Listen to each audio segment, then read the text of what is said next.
establish where we are, and then I'll continue.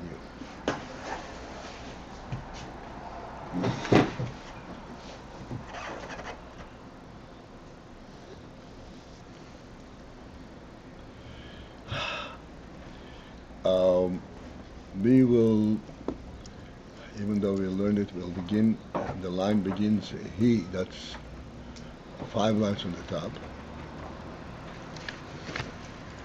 on page Samachtes.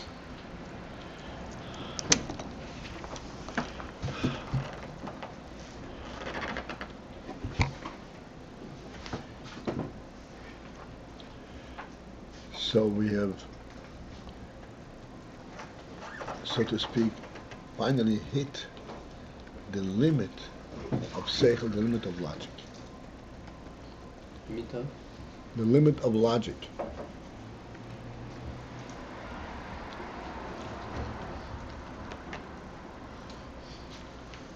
Which means if we are going to base our understanding on logic, we will end up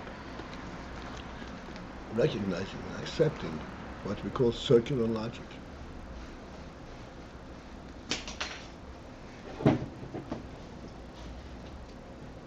Going in circles and never being able to pin down what is the Nikuda, because in fact the Nikuda is outside of that level of identity, of awareness.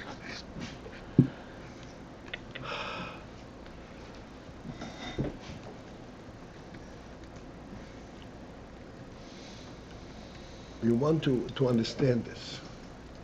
Is logic logical, or logic is not logical? If logic is logical, in other words, it's compelling that this is the way it is.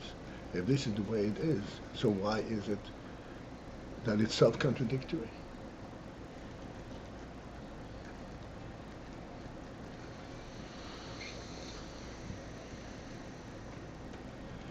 So of course the answer to this is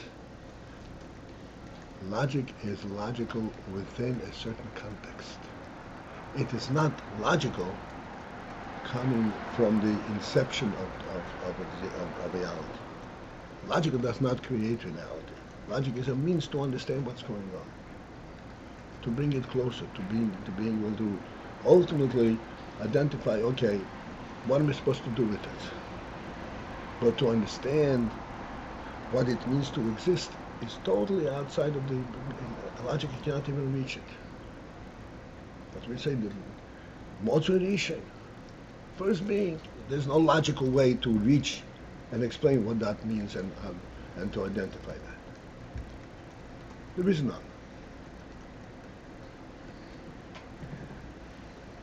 The Torah begins from Bereshis bara Elokim et hashamayim v'ha'aretz. Torah does not begin from you should know there is a God.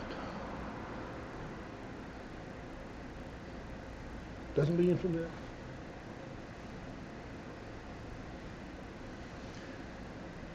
What's the part that we're trying? That's the illogical part that we're trying to talk about here. I thought you were in last night. Bechira is non-compelling. He does not have to choose. But when he chooses Dafke this. Why does he choose Dafke this? Because that is rooted in himself. If it's rooted in himself, how is it not compelling? Could he choose any otherwise, or could not choose otherwise?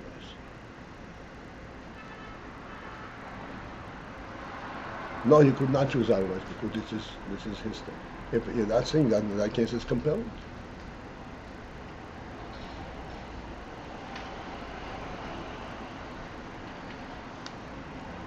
So I said,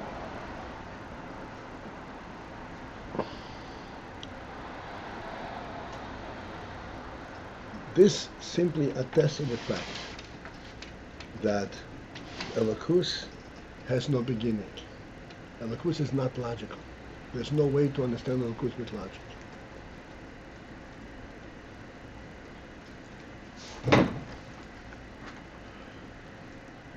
If that's the case, so what is the point of us applying logic? The point is to relate to that which we know beyond logic. Like we say, Emunah is beyond logic. But to know and to identify with that, there is a logical way to reach it and say, oh, okay, this is the truth. Even though I can't really define it.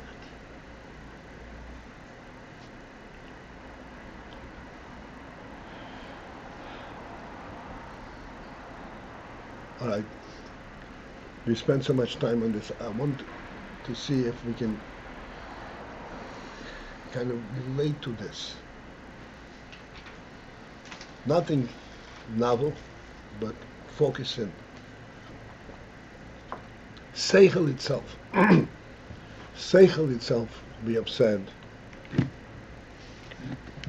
that there is Sechel, what we call intelligence, and there is instinct. The pure logic, the way the world looks at things, is not even Sechel. There's no neshama to it.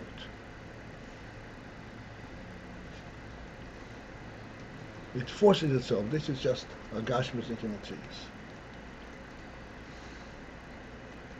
There is not an element of significance of reality. It's not based on significance. It's just one thing leading to the other.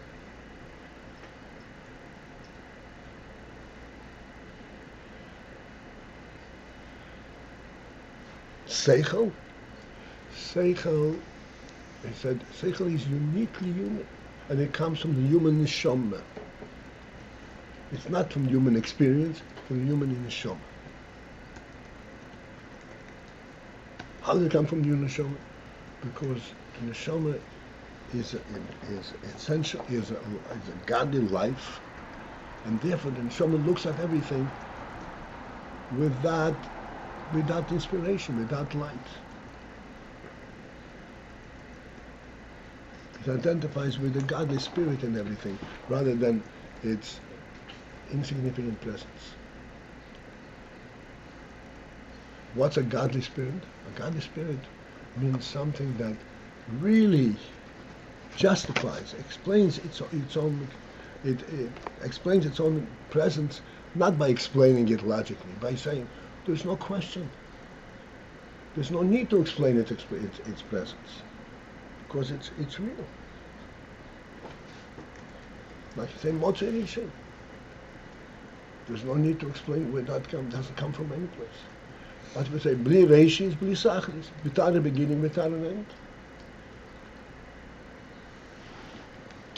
Can logic understand something without a beginning, without an end? To concretely understand something, you have to go to the beginning of it. Where does it come from? How does it start? What's its impetus? What's its impetus? What's its ignition? It doesn't have an ignition. So you have to understand that is the Ayin that we are focused on, to relate to that type, to this level of truth, of reality.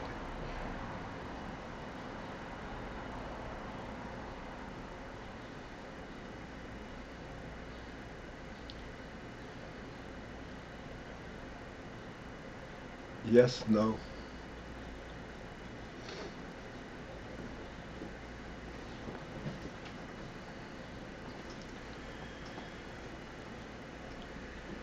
And simply to demonstrate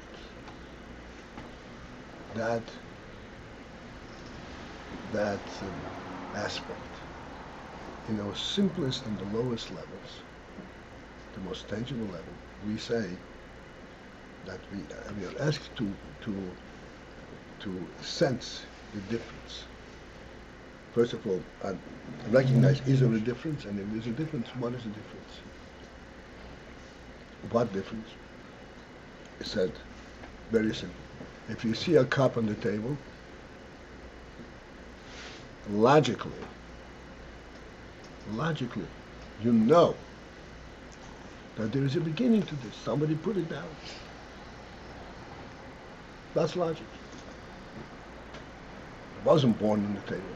There's a table, and there's a cup. Therefore, the cup came to be on the table by somebody putting it there. I'm sorry, can I ask you that? I never. You should understand what? No, I just don't. Can I ask you something about this cup? Go ahead. We said logic compels that someone put it there, and Right. you explain because a cup is a cup and table is a table. They Right. disconnected things. Right. So now you see the connection, meaning connection was made outside of the table. There's outside not the even cup. a connection after that. This is here, and this is here. Yeah. Hold on, I understand. I'm just saying. You're saying now that this connection was created separately out of the cup and out of the table, outside. And when we say somebody put it, is it also logic? It was a person who did it, or it's just it could be wind blew it? Also true? Could be. Will. Okay, it doesn't matter. The point is that what point you're trying to make is that connection was made somehow outside of the table and outside of the cup. Right. Okay.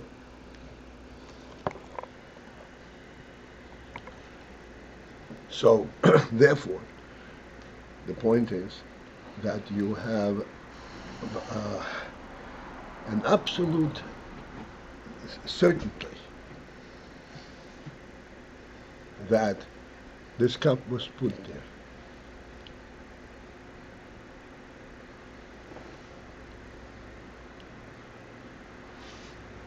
Okay, 100%. So, now compare that to the situation that we always say. You see somebody put the cup down. I can see somebody put it down.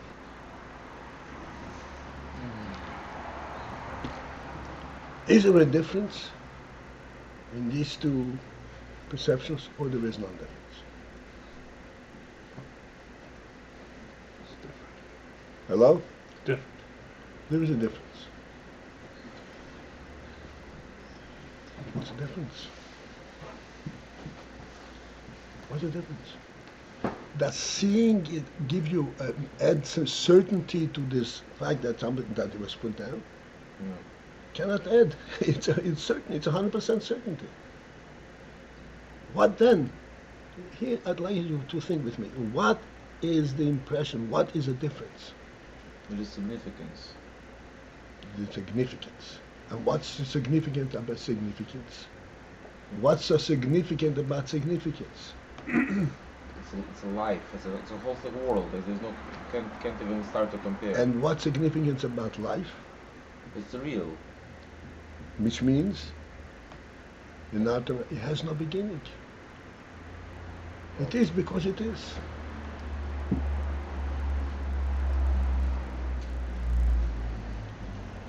Why is the person putting the cup down not the beginning? Because that is not the beginning. The person putting the cup down speaks about the person and the cup and what is behind that. That's not the beginning.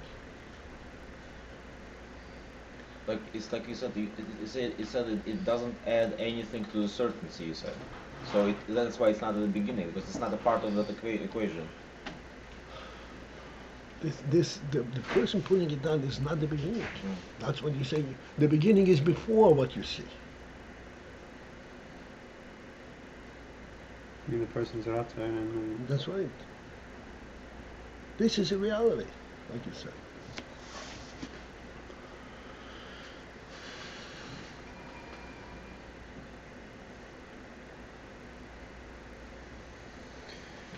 But can you project that the person had a thought of what the? In other words, isn't there? I'm just a little stuck on this. Why isn't there a beginning at some point that the person decides I'm going to put the cup on the table? 1 second. Step back. We all agreed that there's a difference. And now we're examining that difference. We're not asking kashas from elsewhere. We all agreed, we all sense there's a difference. This is what's called, we say, We have Chokhmah, and then we focusing on the Chokhmah to identify it in Bina. I would But think, we're not going to create a new Bina. I would There's think no logical way to explain it. It is, what am I sensing?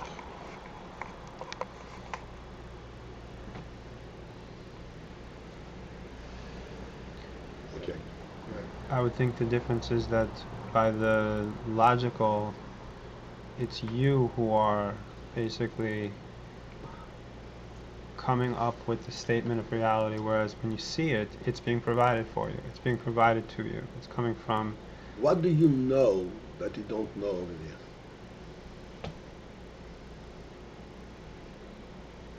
What's the difference? I would say you sense a difference. You are looking at something different. When you see it being put down, it's a different experience in your Sechel. When you're seeing it being put down or you see it on the table. What is the experience? What is the difference in that experience? Couldn't you have it, if you just see it sitting, you could have a doubt of how it got there. It could have come by a wind. It could have come Fine, differently. but it was something put it down there.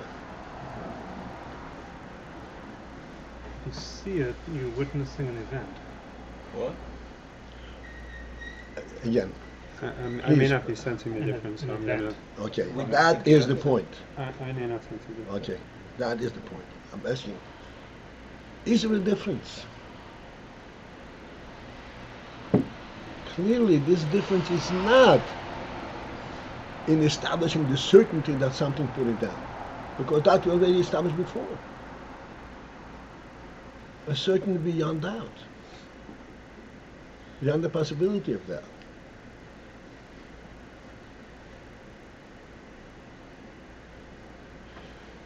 This is the moment of Sechel. Guaranteed. No animal can sense a difference. A human being can sense a difference.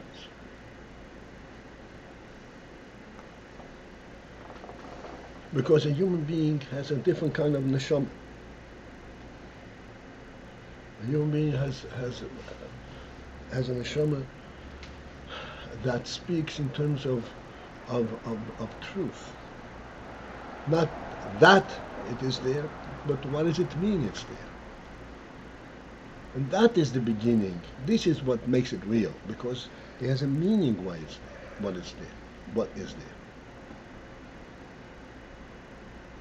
Like I said, Avraham Avinu was not looking where does the world come from. He was looking for the reality of the world. Where is the Ba'abos? If you come to somebody's home, are you observing, like I said, the clock on the wall? Or are you observing a reality, a human reality? No animal has that sense.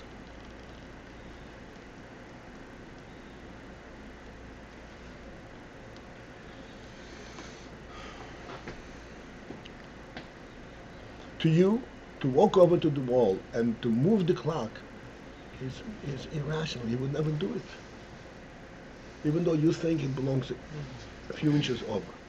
Because you're offending the human being who put it out there. It's not your home. What am I doing? I'm moving the clock. Not moving the clock. There's the human element in this, and you're intervening. You're infringing on that reality. You think it's a clock on the wall. It's not.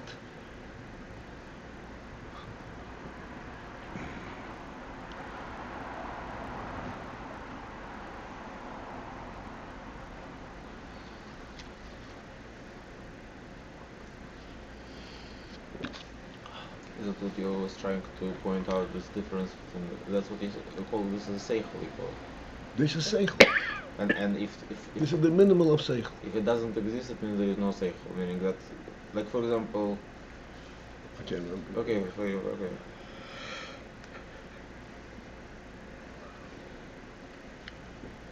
When you see the cup on the table without the person, you don't have that whole When you reality see the that's cup on the behind it. table without the person, you ask yourself a question.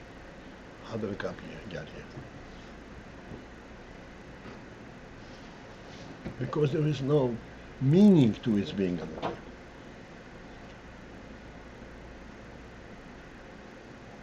There's no neshama to it. A cup is a cup and a table is a table.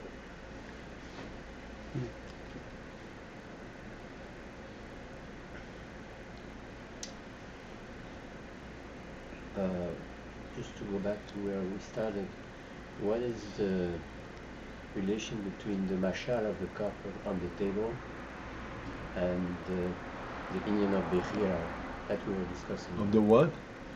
Bechira. We were discussing Bechira, right?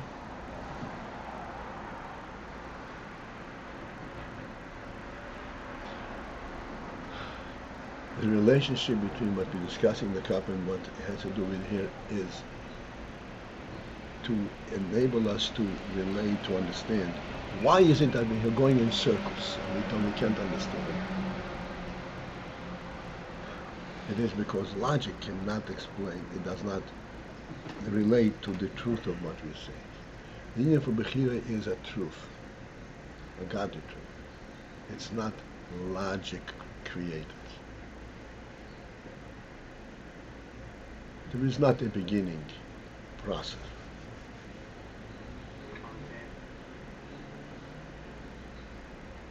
Just as in creation of the world, there's not a beginning process.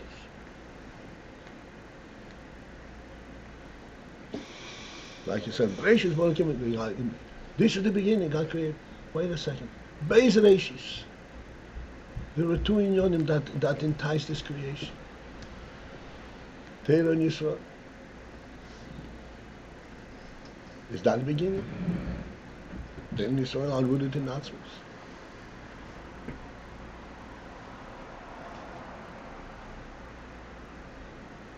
The world represents a godly reality. There is not a beginning, there's not an end.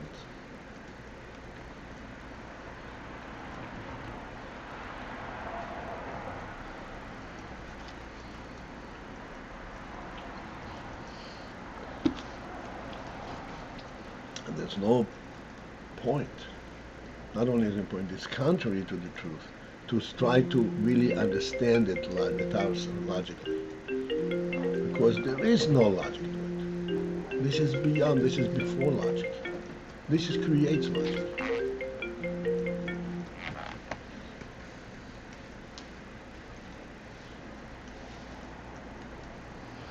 What makes a human being want to live?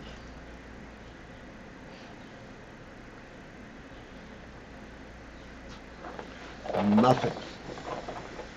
Nothing at all. That one to have, he was born with it, was given it. This is the godly soul in him. That's it. God has no beginning. His das has no beginning.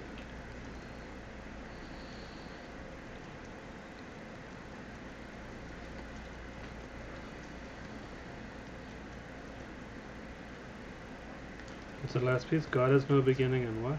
And this one has no beginning. God gave him that one. God created him. God gave him this living soul.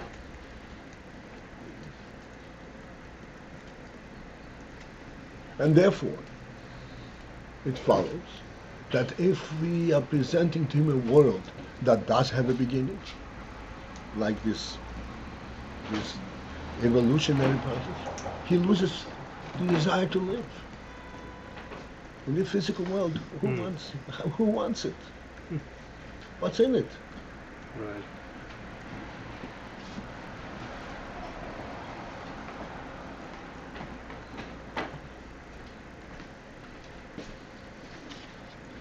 When we say Bereshis bara, we're not talking about the beginning of the world.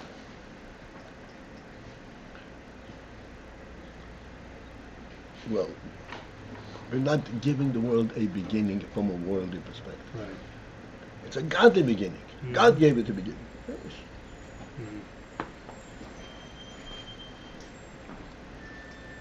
We're not describing world. Because when we're describing world, then the Elohim doesn't come into this. The Elohim is not part of the world.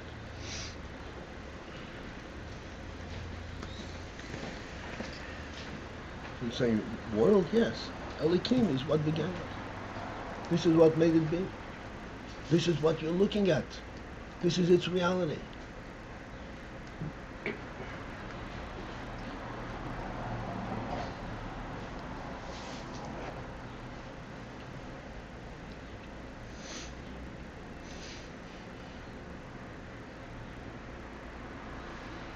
All right? All right. May I? May we?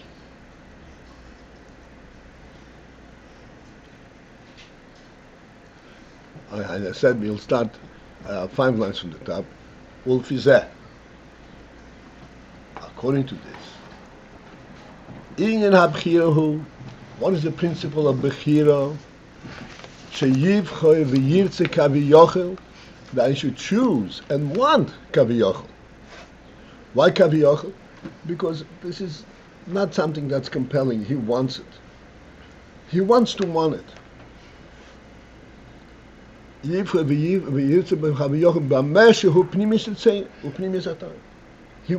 which is pnimis harotz and pnimis atayim. V'siba zabchira, and the cause for this bechira, who lipnei sheheim pnimis v'atmas atayim, because they are pnimis v'atmas atayim. So if they are pnimis v'atmas atayim, how do you call it bechira? So we're saying this is bechira. Because there's nothing, he's not bound by it, he's not limited to it, and he is not compelled in this.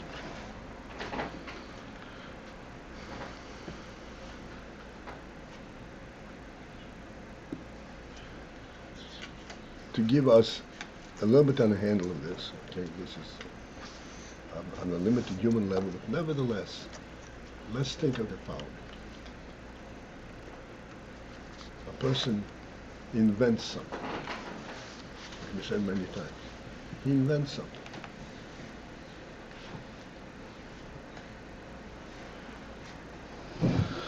And he designs it and proceeds to develop it until he actually created the final product. And he looks at the product, and the product has a phenomenal function. Just, this I created.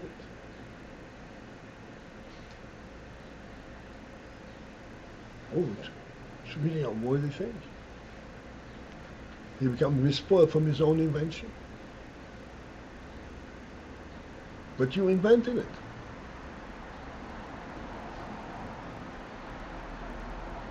When you look at it, you say, this really deserves to be invented. This is really something. Even though he is the one who invented it.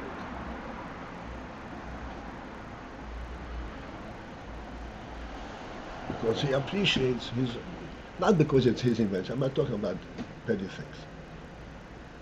He appreciates the Sechel and the Ayin that's exposed by it.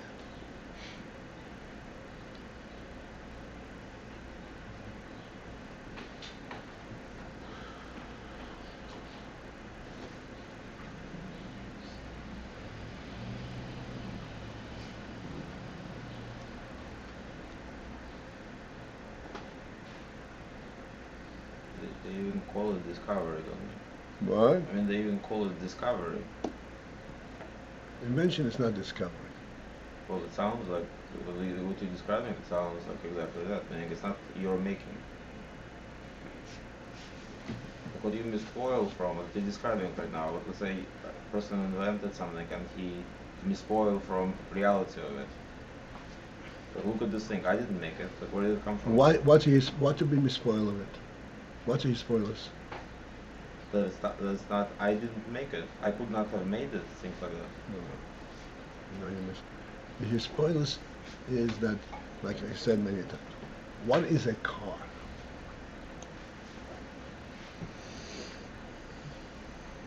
Smile, mister. I'm just tired. What is a car? So 4 wheels that move. What is a car?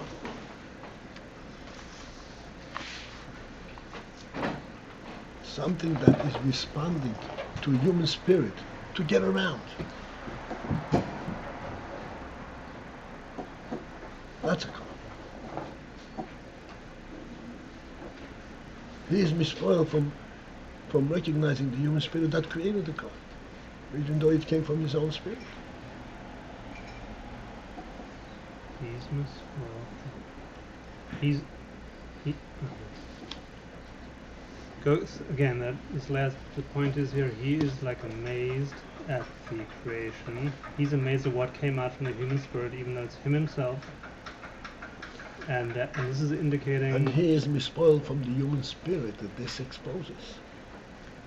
Right.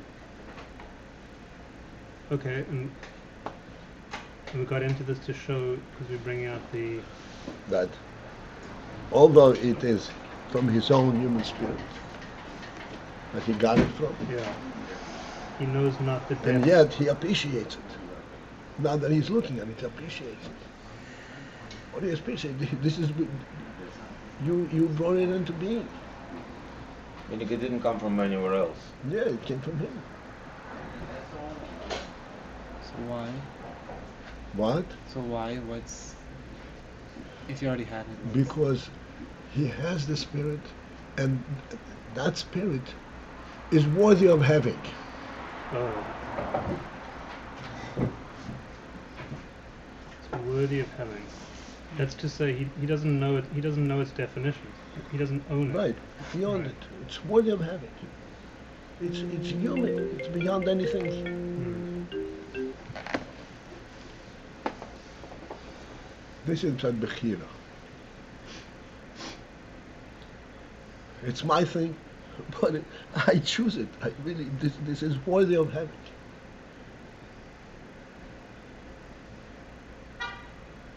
You see, if we go in circles long enough, we can pin something down.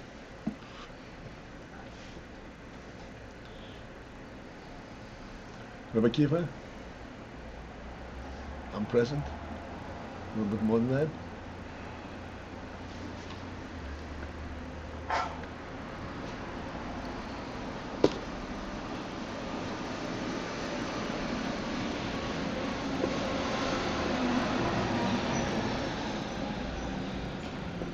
Again, very important. This is the cup on the table, the cup being put down. If we are going to focus in the mechanism of the car, we miss the whole point. There's nothing to be spoiled in the mechanism of the car.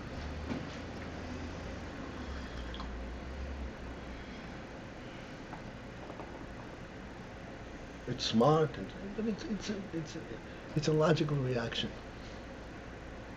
There's no real spirit to it. There's no real intellect in it. I'm sorry, can I just ask you, like, when you say it's nothing to be misfoiled mechanism, but on the other hand, just like you misfoil from the car, that it's response to the human spirit to move from place to place, so too you should be misfoiled from clock on the wall, right? The same way. Yeah. And then from all the other things Yeah, like that. depends, yeah. Anything like all that.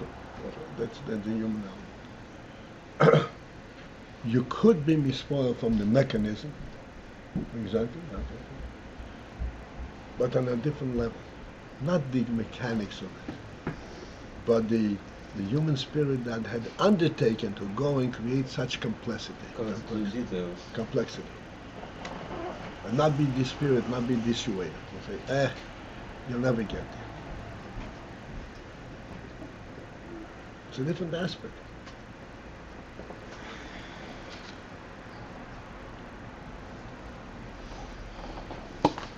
That's called character.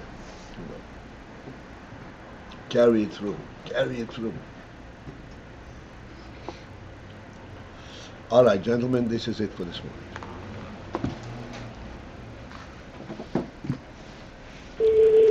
To remain on this call, press 1.